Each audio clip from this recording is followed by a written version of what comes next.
Now let's go back to some of the other things that's mentioned. It talks about the lambs, of the lamb that stands on Mount Zion with 144,000. Remember, we just talked about that. You got 12 children of Israel. Then you have 12,000 from each of those children of Israel. That makes up 144,000. These are lambs that are sealed for God and their legacy. So it talks about that. Once again, book of Revelations, testimony of Jesus Christ. He's painting a picture of how this world is. He's showing you some evil parts of the world. He's showing you the things that come from heaven that happens to the world. He's showing you that, or he's describing to you through John, his anointed person that authored the book. He's showing you all the pitfalls that you might go through. He's giving you a synopsis of everything that happens in this world and what to look forward to and what ultimately is the outcome of him returning, thousands of years of peace on earth, not having the adversary or Satan and unclean entities around you no more. So he's giving you a history of the world from the perspective of those in heaven. And that's kind of like the idea behind the book of Revelation, the perspective of Jesus Christ, actually. But when I say those in heaven, I meant just from the grace of those in heaven, but through Jesus's testimony and through John, the one who authored the book and tell us about all these things. Another thing that's talked about is the 7 bowls are poured onto the earth. The 7 bowls are poured onto the earth.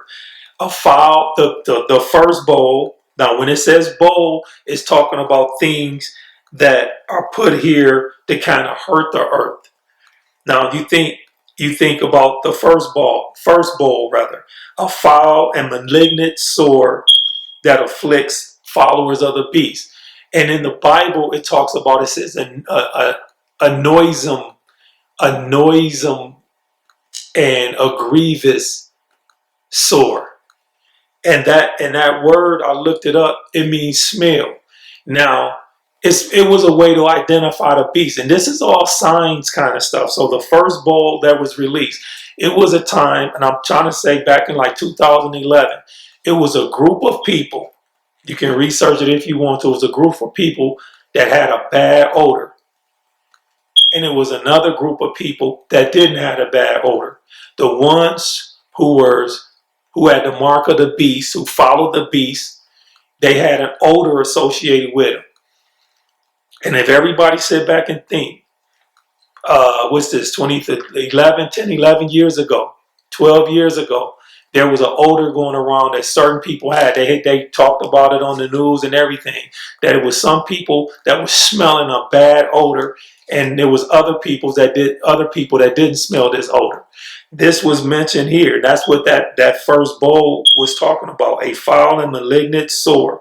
A sore can have odors in it. So this is a metaphor again, but sores are odorous as well. But I'm just letting you know the book of Revelations is stating that these things has happened or are happening in this world. We had that. The second bowl release said the sea turns to blood and everything within it dies. Remember, we talked about seals and fish and all of these things dying. Seals, fish, turtles, whales, frogs, you name it. They were all dying. The third bowl, fresh water turns to blood. If you go back during that time again, we seen certain water, certain rivers, certain lakes that it was all red. It turned to blood. And like I said, these are metaphors. These are signs that if you really pay attention and not only just have tunnel vision for your own life, which is read, look on TV, look at world news and see events. And then all of a sudden, if you do that, you can label those events. And then you can say, wow, this was prophesied. And like Jesus always says, the scriptures have to be fulfilled. Prophecies have to be fulfilled. So just have that understanding and know that this happened. There was fresh water that turned into blood. I've seen it. You can research it. 2011, 2012, it was talked about certain lakes, certain rivers, certain places that turn. And then, they'll give up whatever reason. Oh, it did this because of, they'll make up some reason. There was a lot of algae in the water. That's what made it turn red. The bottom line is the prophecy was fulfilled. And like I said, everybody might not witness that prophecy, but the prophecy actually happened. And that's where we got to get to a place. Don't think you're going to be part of every single event that happened in the book of Revelations. You're not. But you're going to see enough of them to know that it's real and the signs are there for you to see if you just open your eyes.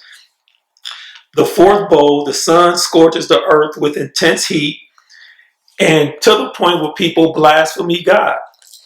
The sun. We know how hot it's being worldwide, all these records being broken. And it even had a caption in there talking about in those verses in Revelation that the people will blaspheme God. And you did. When you say G-O-D, you say the word and you put damn behind it. That's being blasphemous. And many of you said, blank damn, it's hot out here. Bible prophecy fulfillment, like I've told you guys before. Just check that off and then don't lose your faith because Jesus is coming. And this is not on your time. Always remember that. It's on his time. And really what he's delaying for is because he's trying to save as many people as possible. Just to think about that. He wants to save everybody before it's too late and he can't save everybody. So just put that in your mind. You talk about the fifth bowl, total darkness and great pain on the beast's kingdom.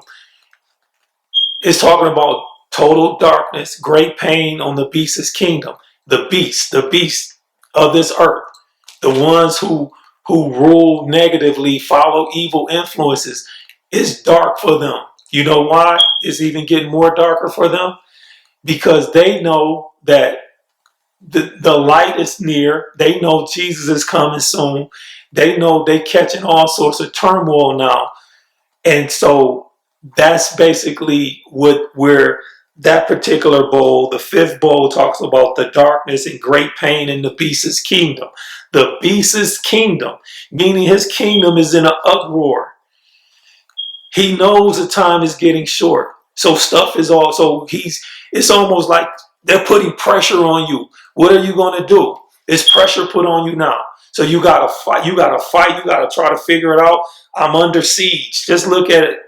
That the fifth bowl, the total darkness and great pain in the beast's kingdom. That beast's kingdom is under siege right now. And that's kind of like the idea behind that. The great river of Euphrates. We talked about this. That river is drying up. It was prophesied. Look up the great river of Euphrates to where it was in world history to where it is now. It's drying up. Bible prophecy fulfillment. Check it off. Then you got, it talks about Armageddon. Armageddon is a metaphor for good versus evil. That's what it is.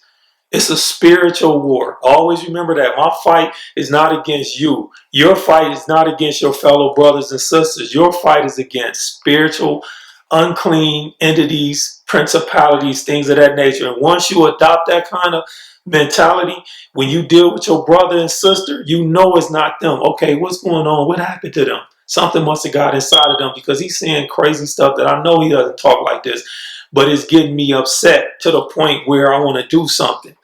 Why is this happening? And that's the whole purpose of it. Some people whose mind is not strengthened with the word of God, they have trouble with these invisible, unclean entities can manipulate their brain, can manipulate them. And how you know it's a manipulation? Because when somebody gets in trouble, all of us know this. When you get in some serious trouble, you get in trouble. You sit back and wonder, how did you get there? What happened? What did I do that for? You know, you had that moment because you know you did something against the norm. And all of us that do something, we have that moment of reflection and wonder, why did I do that? Why did I do that? That's that moment. So that's why I'm telling you about these. Your war isn't with your brothers and sisters. It's with the unclean entity that's incorporated itself into your brothers and sisters. Want something to jump off, then leave, and then you guys got to deal with the aftermath. That's just something to think about. Now, the seventh bowl that we talked about before, and that's talking about that seventh wrath. And you got to think that seventh wrath. You got to sit up and think about it. We talked about it. The seventh wrath is COVID-19. COVID-19 is the prophesied seventh wrath that was supposed to come. And it's still here today. It lasts 1,290 days. And then you want to get to 1,335 days. And then it should be fine. But this is another thing. Something's being revealed. It was in the scriptures. It's being revealed. Go back to the book of Daniel. Go back to Mark. Go back to the book of Matthew. When Jesus said a sign for his returning, he was telling you about wars and rumors of wars and children against parents, parents against children, countries against countries, principalities against principalities, all of these things. He also mentioned, when he was mentioning that, like the book of Daniel says about daily sacrifice being removed, an abomination that causes desolation. So all of those things play a part in this wrath that was supposed to be released from the air, that was released from the air by the seventh angel. That's where the seventh bowl is. Bowl is another thing for the wrath that was released. So it's a substitute bowl with wrath and that type of thing. With that being said, those were the seven bowls or seven wraths. It talks about the judgment of the two beasts, the dragon and the dead.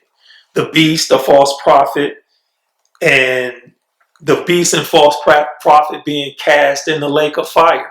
And now remember this, Jesus' testimony is giving you a history of the world. What is to come, what came, what happened, what needs to happen. He's giving you all of that.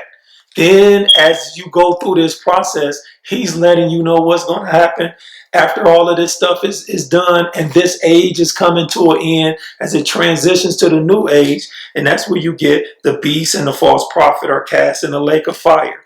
The dragon, Satan, is imprisoned in the bottomless pit for 1,000 years. The resurrected martyrs, those are the ones who died for the word of God. The resurrected martyrs, they are brought to life again, and they reign with Christ, eternal life. So I'm just letting you know this is how all of those things go. Then after 1,000 years, the dragon, which is God, which is the devil, is released. And he's at it again, trying to conjure up people to believe in how he believes, to fight against God's people. And the last judgment on everything. And then the wicked, they're put into the lake of fire forever. Then at some point, the new heaven and the new earth and new Jerusalem are there.